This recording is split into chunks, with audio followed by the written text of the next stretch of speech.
Folks, it is just hot news item after hot news item for Dice Masters fans right now, and today's video is all about the latest big news, Dice Masters rotation for 2022.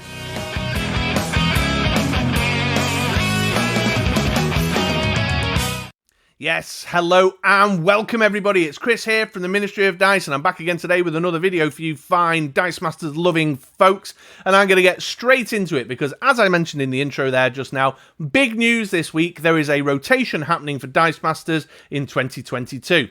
Happening soon, in fact, and it is momentous. Some would say controversial. It's going to have a significant impact on the modern card pool specifically, which is like the primary card pool that's used for competitive play.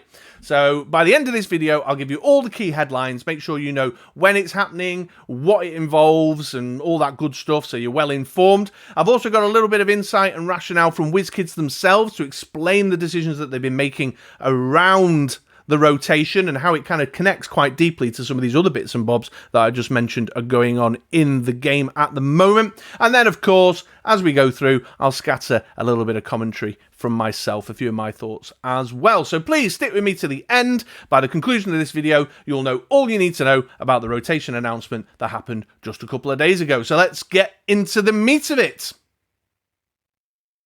Right, okay, let's get started then with a bit of scene setting. Some of you fine folks out there might be, newer players to Dice Masters, or even more broadly speaking, new to collectible card games, trading card games, and therefore, to help you out a little bit, here's a little intro piece to set the scene and read you in a bit on some of the terminology and jargon that we use when we're talking about this idea of rotation. So, what is it? Where's it come from? What's its purpose? Why is it so important? Why are the more long-standing Dice Masters community members talking about it in all the socials and such like?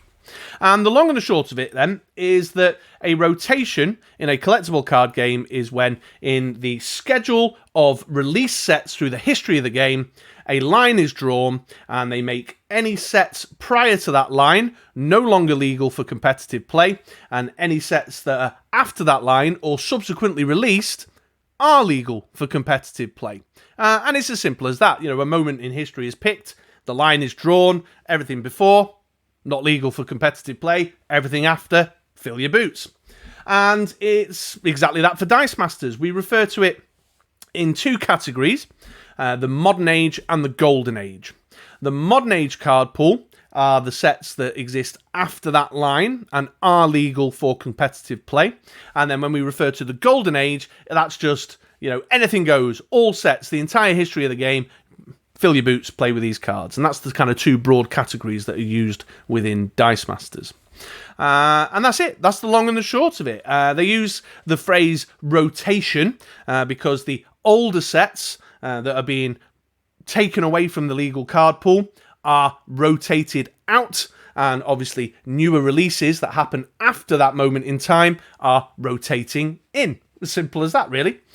So there you go, rotation. A line is drawn in the history of the set releases to say everything before this line, not legal for competitive play. Everything after this line, competitive for legal play. And that's what's going on. There you go. I think I've concisely communicated what that is. So for the rest of this video, you'll hear me say rotation, modern, golden, loads of times, and that's what it means.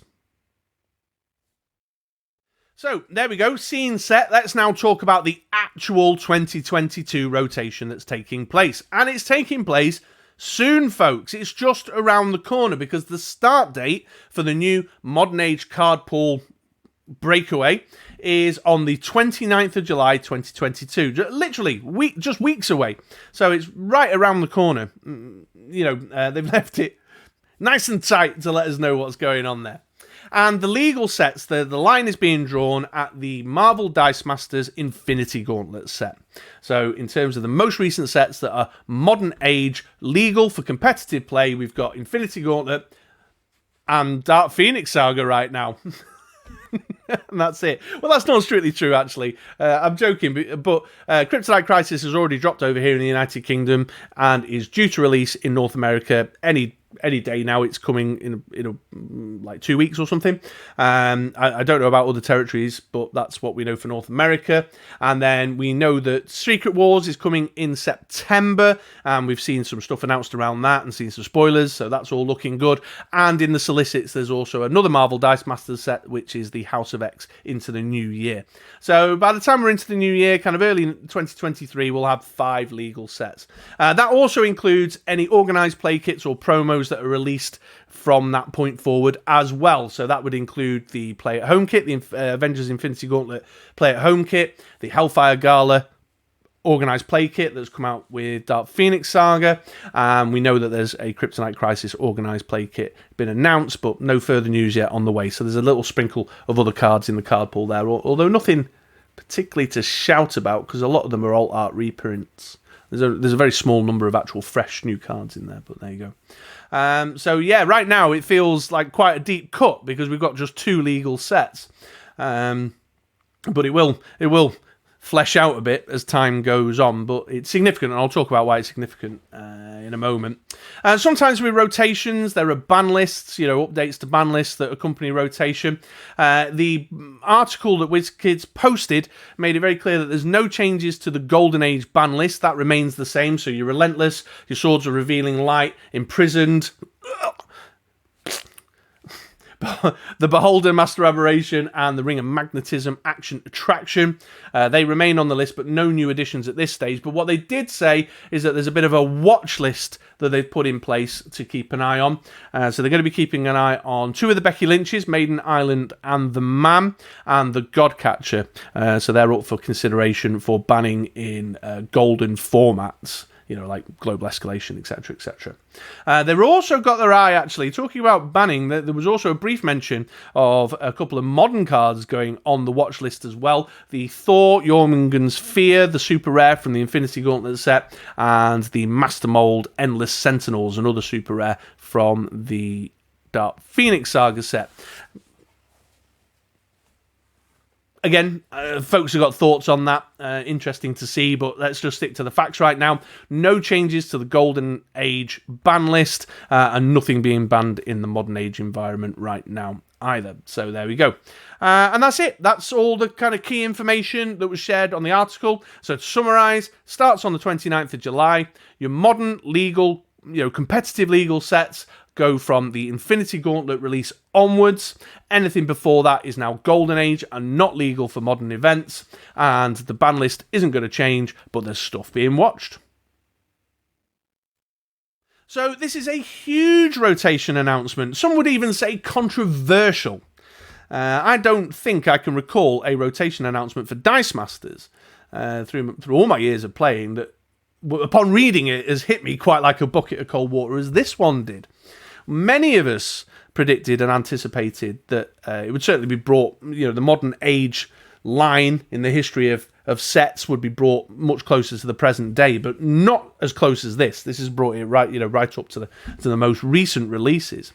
We in the community who've been around the game for a long time anticipated somewhere in the middle of what I'm going to refer to as the kind of campaign box era, the age of campaign boxes and team packs, and that things like the tribal synergy between the DC Justice box and Kryptonite Crisis, the tribal synergy between X-Men Forever campaign box and the Dark Phoenix Saga set, and also the other IPs, that WWE, D&D would probably scrape in to keep some of the other IPs still very live and active in the modern age card pool in the competitive scene, would mean that some of those would scrape through and the line would be drawn kind of just before those. But no, they bring it right up. In fact, it does feel very much like a kind of guillotine drop on campaign boxes and team packs. Like, let's just chop their heads off and chuck them in behind that door and shut it. But and it never happened.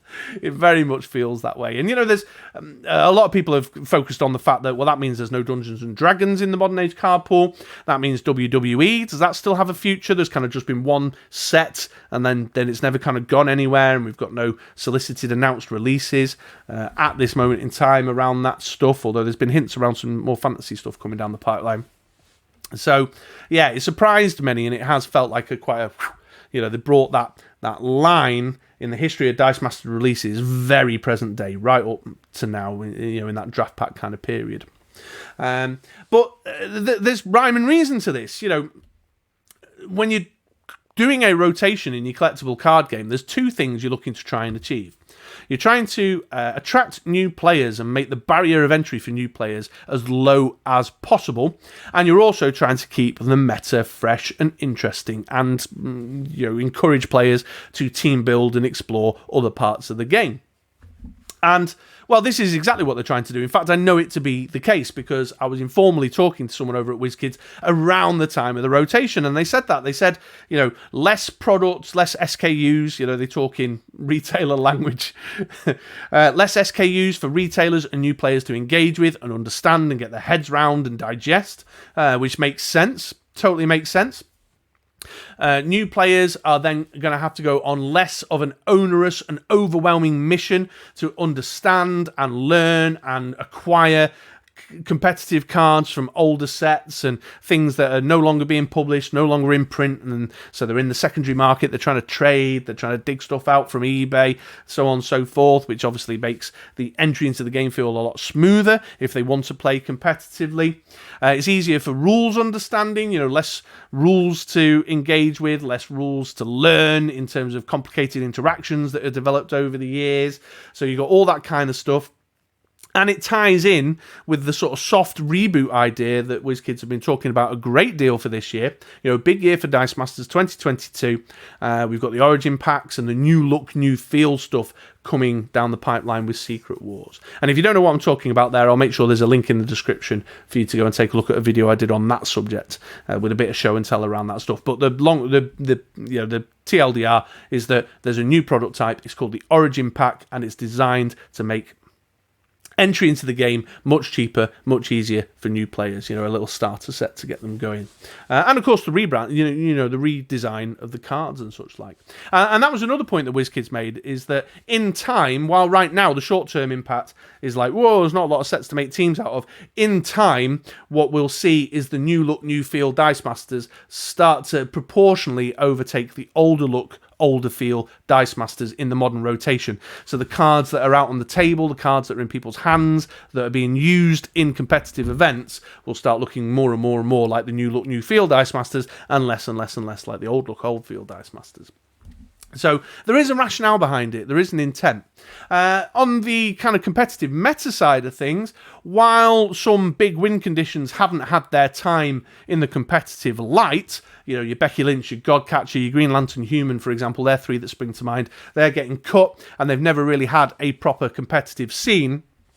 Wizkids are very aware of the talk and the impact that they've had at a local level or in the online scene during the lockdown period. So they're not as concerned as some may be out in the community that they've not had their time to shine. They feel like, yeah, people played them, people have had a go with them, they've been out long enough, there's been online events, there's been kitchen table play going on, there's local store things been happening for a little while now. That's fine. That's fine. There's new and interesting win conditions out right now and on the way that will soon take us to a space of forgetting that, so there you go. There's kind of some of the wider view kind of thing going on there. It does mean that there is a raft of popular globals and basic actions that are going to disappear. Immediately I think of things like Kree Captain Global, Atlantis, although there's Mr. Sinister that does that. But the card itself is handy as a ramp card. Clayface, of course, Intellect Devourer, the ringside announcer globals that were played with Becky. There's a lot of stuff disappearing in the globals and basic actions space there.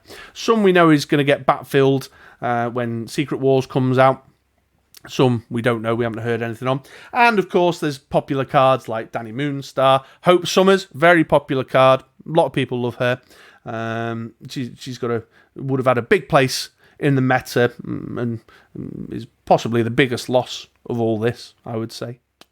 The Green Lantern, Iceman, the competitive Iceman, Becky and Godcatcher, of course. So lots of kind of popular cards being moved out, shifted out of the competitive scene. But I think things like the utility globals and the utility cards, I'm going to lose my gazer for Intimidate. There's not a good cheap Intimidator right now. Intellect Devourer, Xanathar Global. Stuff like that. Yawning Portal, these weird janky ramp choices. And further to that, I think your janky formats, you're going to see a weird shift in janky formats. Theme play, for example, is all going to have to be Golden Age format. So when me and Andy do single affiliation, we can't really do it in the modern era now. The card pool's not big enough to make interesting teams within the affiliations that exist in the modern age card pool. And in fact, the affiliations that do exist in the modern age card pool are not strong enough in that themey style of play. You'd have to dive back into the golden age card pool. There's new Teen Titans about to come out, but they can't stand up on their own. The Infinity Gauntlet Circle affiliation, that's name has completely just dropped down my head. Infinity Watch. Their card pool is just not big enough to stand up as an affiliation on its own yet. So there's themey play and janky formats, I think, are going to see a shift because they're going to have to largely exist in the golden card pool for the time being, until the modern age card pool grows enough that it can sustain some of the more casual local play formats. Your 3-round event down at your local game store where you're doing set versus set or single affiliation or whatever weird random janky format you guys have developed for yourselves with your local play group. So those are some of the kind of more immediate impacts. And of course, those who are planning on going and competing at Gen Con, in the Modern Age events in Gen Con, and in the Modern Age event that's going to be the big one, the World Championship and the US National Championship in Memphis, obviously thinking about, well, what does this mean in terms of team building? Going to have a very small card pool. Are we going to see a lot of repetition in the popular teams? Are we going to see just Master Mold and Thor, 40 times over at Worlds? Who knows, or are people going to find other interesting stuff in that smaller card pool? Who knows? So, there's some interesting stuff there that needs to be mulled over, thought about, considered in terms of its immediate impact on the short-term team building needs of the players. But yeah, there we go. That's kind of some of my thoughts and some of the community's thoughts around what it means. Okay, folks, well, in the interest of time, I'm going to wrap it up there. I have so much more to say on this subject, and there's many, many layers to some of those implications that I have summarised just now in that section, in the previous section I recorded. So please do tune in to the next episode of the Ministry of Dice podcast. We are most definitely, Andy and I, going to be talking about it, and it will be a little bit more in depth than it has been. And keep an eye out on the BritRoller6.com website, because there'll be some stuff I'll be churning out over there around the team building side of things, and kind of a few obituaries for some globals and cards that I think are going to be missed as they rotate out in July. But yeah, I'm going to wrap it up there. Of course, if you have enjoyed my video today and you found it helpful, please do give me a thumbs up, like, and if you're not subscribed, and I know that there is actually an interestingly significant percentage of people watching these videos who are not subscribed, then please do take a moment to hit that red subscribe button. Both of those take you just a moment, but they mean the world to me. Make my dreams come true. You could be in the business of making dreams come true today by hitting just 2 buttons on a web page. Who'd have thought it? Who'd have thought it? But it would mean the world to me. Absolutely it would, folks. It's the best community in the world, and I enjoy making this content. And it just lets me know I'm going in the right direction when I see those numbers on the likes and the subscribes go up. All right then, boys and girls. So there we go. I've been Chris. This is the Ministry of Dice, and I'll see you around these parts for another video, over at the podcast for a bit of chat, or over at the website, BritRoller6.com, sometime soon. Thanks for watching.